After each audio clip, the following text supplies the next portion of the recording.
As you listen, complete the numbered spaces in the identification form in the book.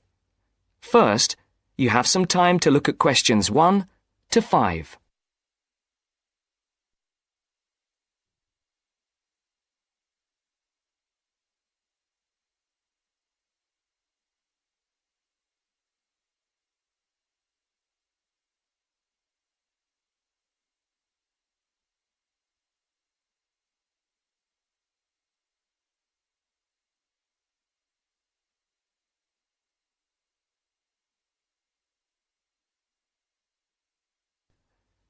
You should answer the questions as you listen, because you will not hear the recording a second time.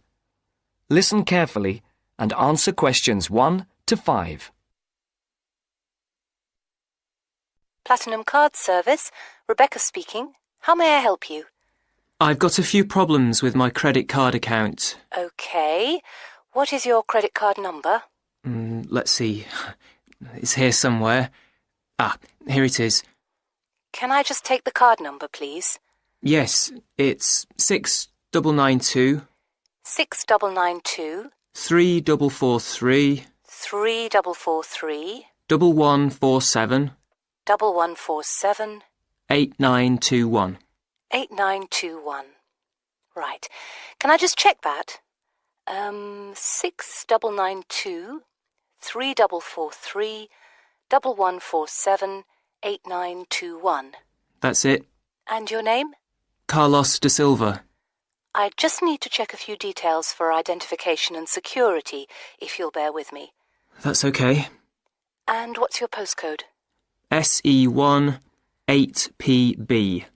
SE1 8PB. That's it.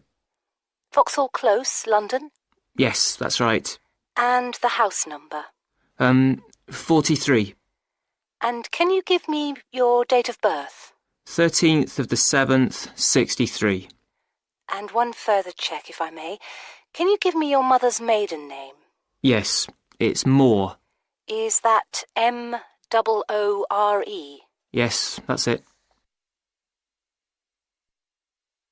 Before the caller and operator continue their telephone conversation, look at questions 6 to 10.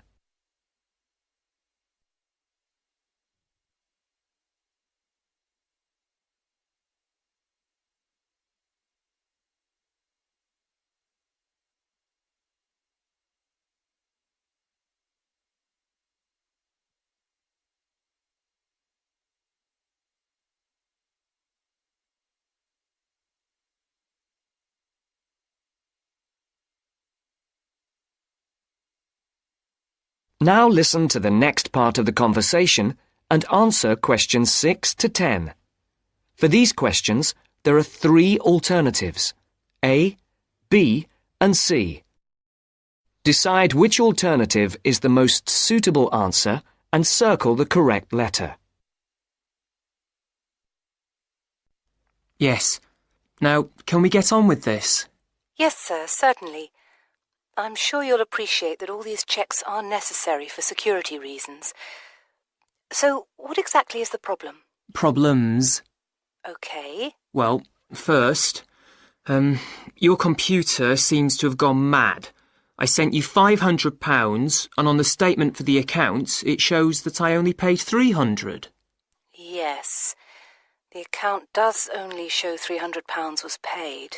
Well, I paid the £500 in at the bank and I have my receipt, and my bank statement shows that £500 has been taken from my account. Oh, I see. What I'll do is check with the bank and see what they say.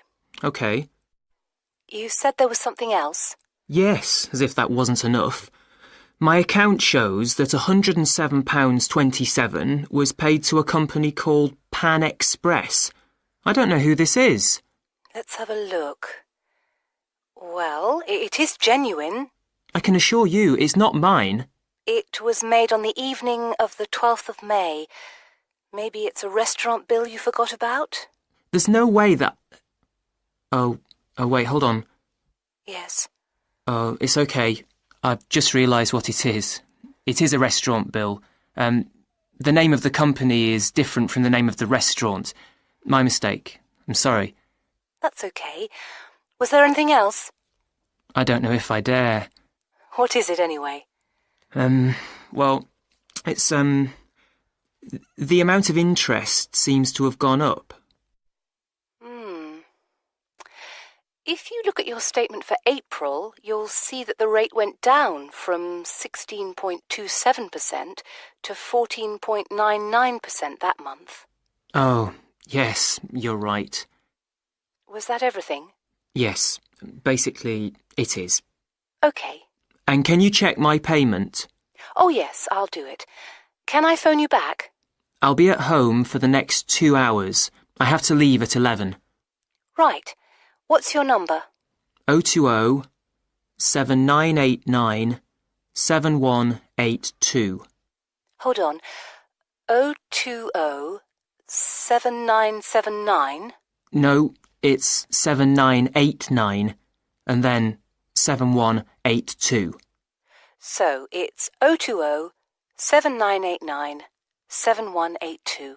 Yes, that's it. Okay, I'll phone you straight back. Thanks. Bye. That is the end of part 1. You now have half a minute to check your answers.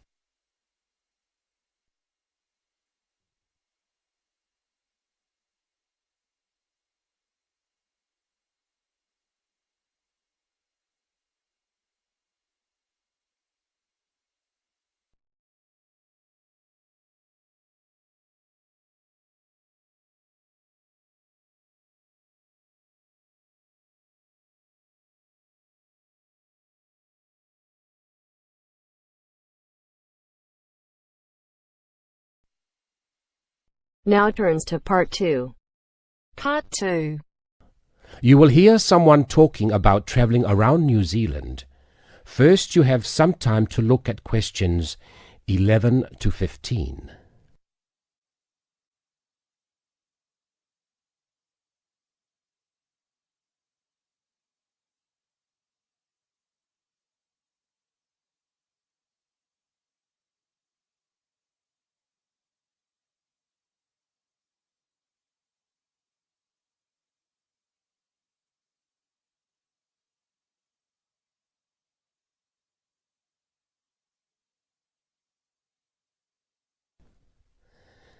Now listen and answer questions 11 to 15.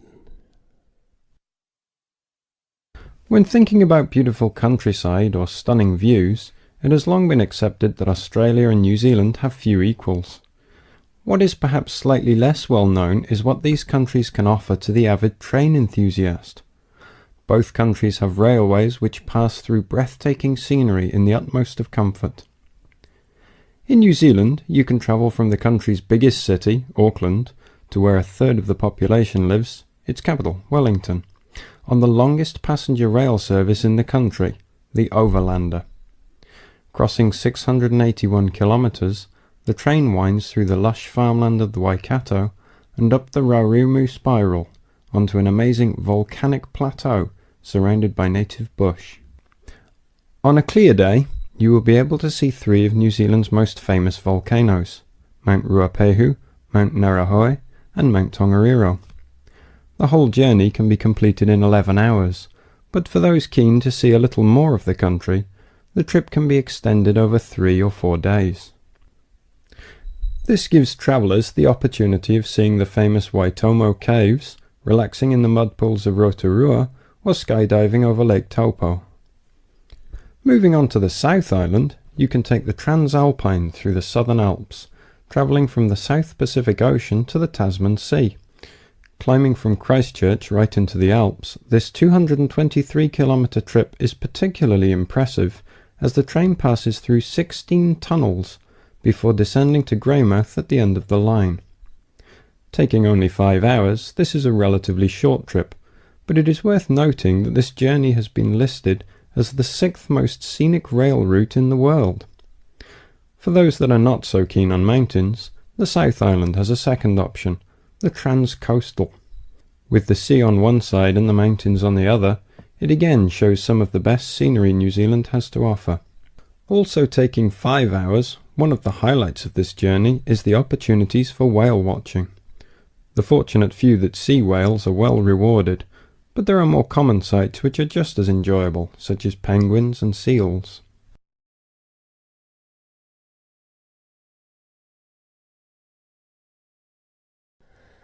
Before you hear the rest of the recording, you have some time to look at questions 16 to 20.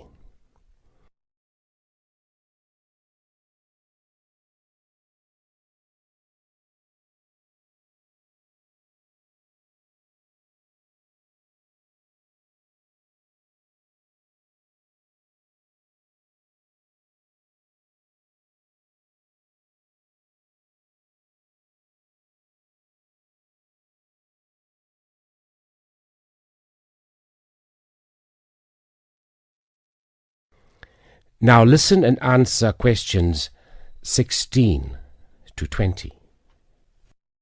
Although these 3 train journeys are undeniably breathtaking, some travellers prefer the longer journeys on offer in Australia. The Indian Pacific, for example, which travels from Sydney through to Perth and has been dubbed the adventure that spans Australia.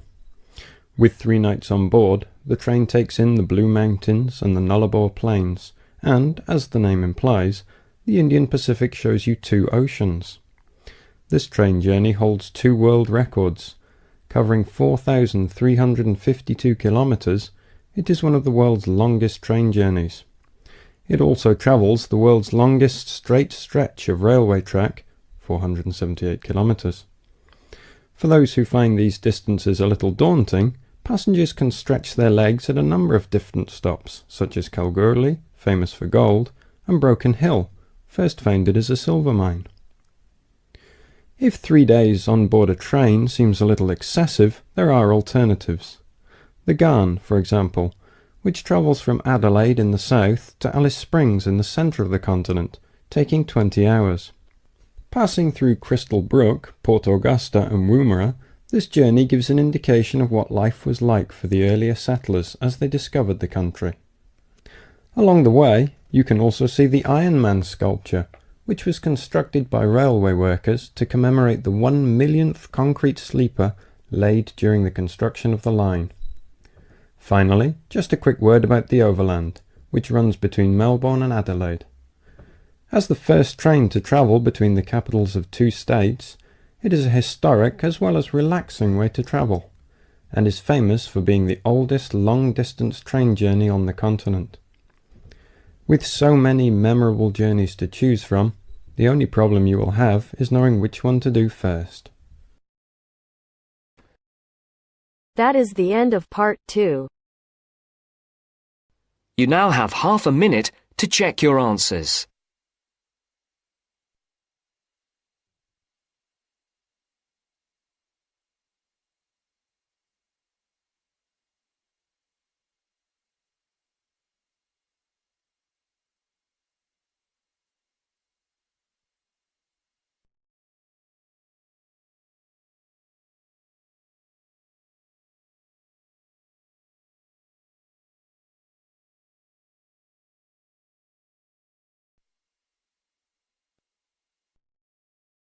Now turns to part 3.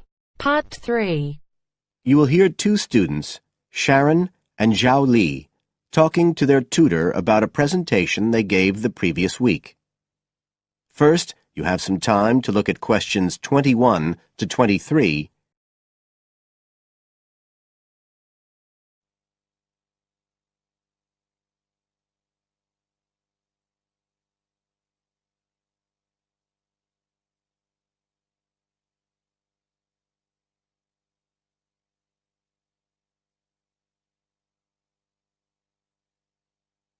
Now listen carefully and answer questions 21 to 23.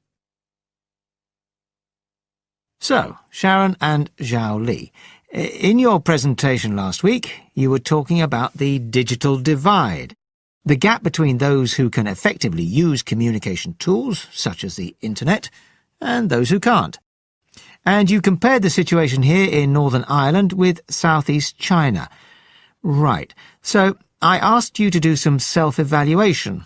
Watching the video of your presentation, and thinking about the three main criteria you're assessed by: content, structure and technique. What do you think was the strongest feature of the presentation when you watched it? Sharon? Well, I was surprised actually, because I felt quite nervous. But when I watched the video, it didn't show as much as I expected. So which of the criteria would that come under? Confidence? That's not actually one of the criteria as such. Zhao Li? Technique? It's body language and eye contact, isn't it? Well, I didn't think I looked all that confident, but I think that our technique was generally good, like the way we designed and used the PowerPoint slides. So, you both feel happiest about that side of the presentation? Yeah. OK, now on the negative side, what would you change if you could do it again? Well, at first I'd thought that the introduction was going to be the problem, but actually I think that was OK. We defined our terms and identified key issues. It was more towards the end. The conclusion wasn't too bad, but the problem was the questions. We hadn't really expected there'd be any, so we hadn't thought about them that much. OK, anything else? Well, like Zhao Li says, I thought the conclusion was okay, but when I watched this on the video, I thought the section on solutions seemed rather weak. Can you think why? Well, we explained what people are doing about the digital divide in China and Northern Ireland, but I suppose we didn't really evaluate any of the projects or ideas. It was just a list, and that was what people were asking us about at the end mostly. You now have some time to look at questions 24 to 30. On page 93.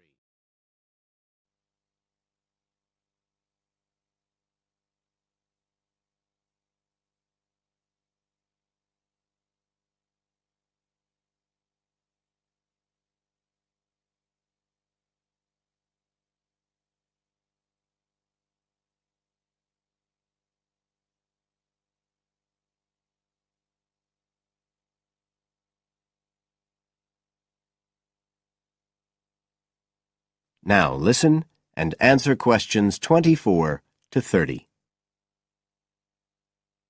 OK. Now, I also asked you to get some peer evaluation from the other students. Yes, well, people said it was interesting, like the fact that in China the internet was used more for shopping than in Northern Ireland.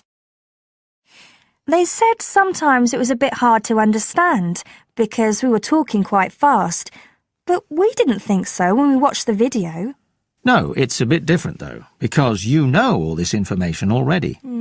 If you're hearing it for the first time, you need more time to process it. That's why signposting the structure and organisation of the talk is important. That seemed OK. No one mentioned that as a problem. Some people said that we could have had more on the slides, like some of the other groups had nearly everything they said written up on the visuals as well. But other people said the slides were good. They had just the key points. Yes. And most people said we had quite good eye contact and body language. They all pointed out we'd overrun. They all said we were 5 minutes over. But we timed it afterwards on the video, and it was only 3 minutes. We were a bit unsure about the background reading at first, but I think we did as much as we could in the time. Anyway, no one commented on that under content. But one thing that did come out was that they liked the fact we'd done research on both Northern Ireland and China. Most other people had just based their research on one country. We managed to get quite a lot of data from the internet, although we had to do our own analysis, and we did our own surveys as well in both countries. So the class gave us best feedback for content, but it was all OK. Right. Well, that's quite similar to the feedback I'm giving you. I was very impressed by the amount of work you'd done and by your research methodology. So, actually, I'm giving you full marks for content. 5. The structure of the presentation was good, but not quite as good as the content. So, I gave that 4. And the same for technique. So, well done. Thank you. Now, the next stage is to write up your report. So, just a few pointers for you here. First of all, in your presentation, I think your ending was rather abrupt. You suddenly just stopped talking. Yeah. It wasn't a big problem, but think about your closing sentences in your report. You want to round it off well. One thing I forgot to mention earlier was that I felt a very strong point was that after you'd given your results, you explained their limitations. The fact that we didn't have a very reliable sample in terms of age in China. Yes, that section. So don't forget to include that. And you had some excellent charts and diagrams, but maybe you could flesh out the literature review a bit. I can give you some ideas for that later on if you want. OK, is there anything else you want to ask? No, thank you. Thanks. That is the end of part 3. You now have half a minute to check your answers.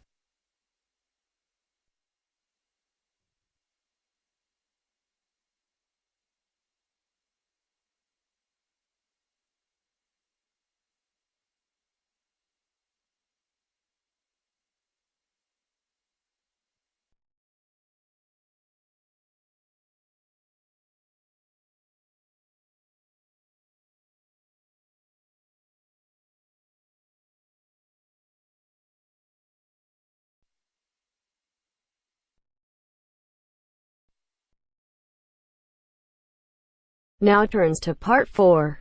Part 4. You will hear a tutor giving some business students instructions about a finance project. You now have 30 seconds to read questions 31 to 36.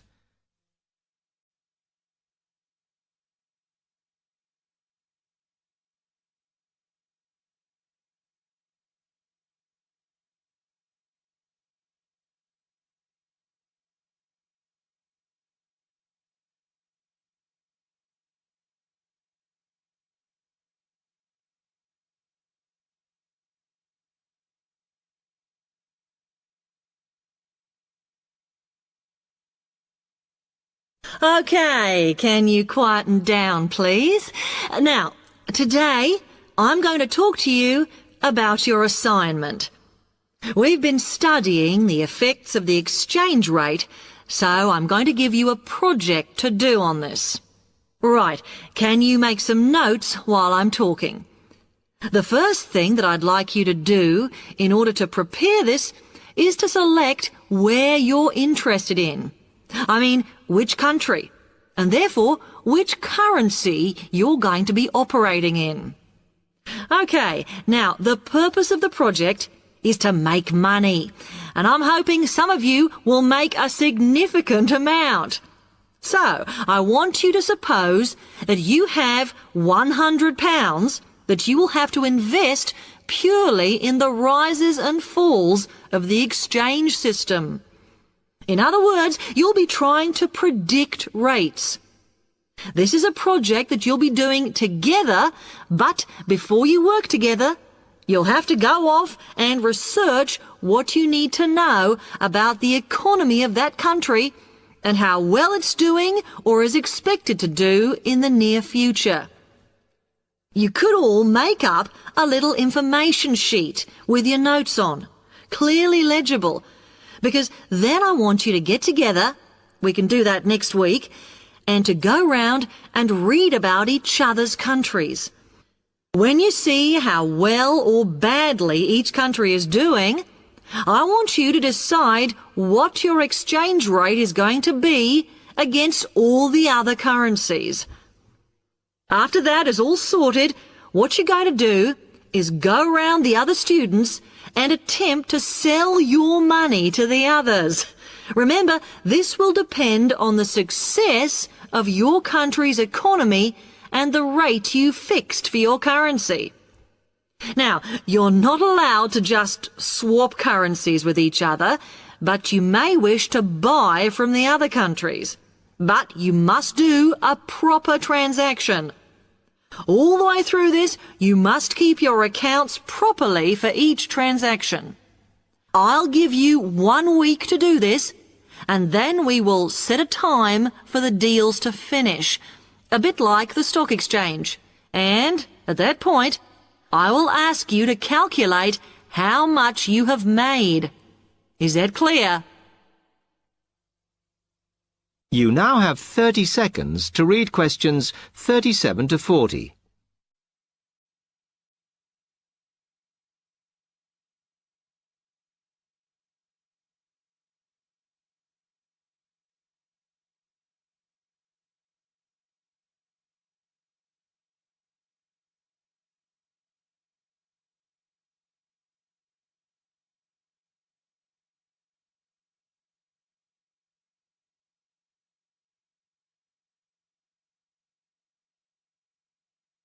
OK, now before you begin that, there are a few things I want you to read up on to prepare.